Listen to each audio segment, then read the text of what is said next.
promises economic chaos if it can't get 100% of what it wants. That's never happened before.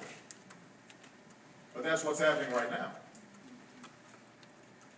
You have some Republicans in the House of Representatives who are promising to shut down the government at the end of this month if they can't shut down the Affordable Care Act.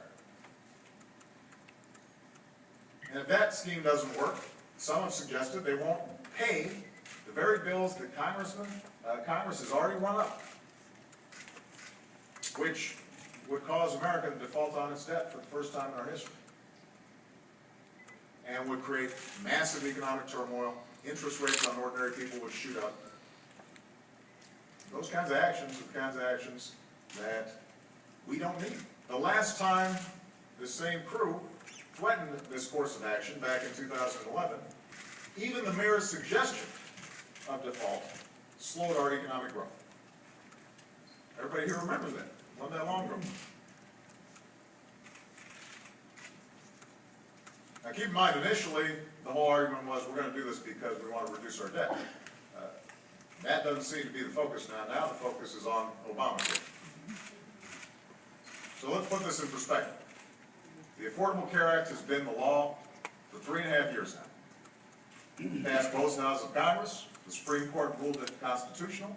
It was an issue in last year's election, and the candidate who called for repeal lost.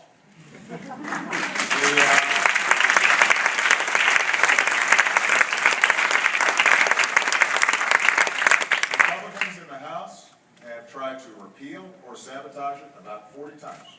They failed every time. Meanwhile, the law has already helped millions of Americans. Young people who were able to stay on their parents' plan up until the age of 26. Seniors who are getting additional discounts on their prescription drugs.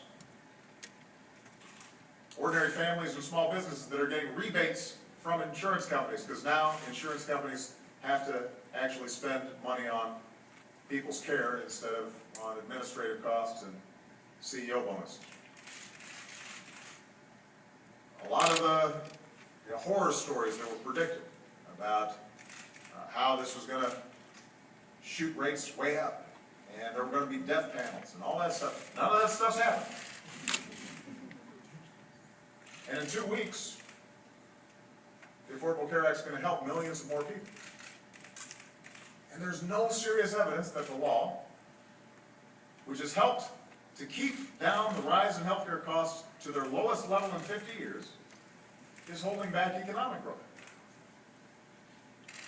So, repealing the Affordable Care Act, making sure that 30 million people don't get health insurance and people with pre-existing conditions continue to be locked out of the health insurance market,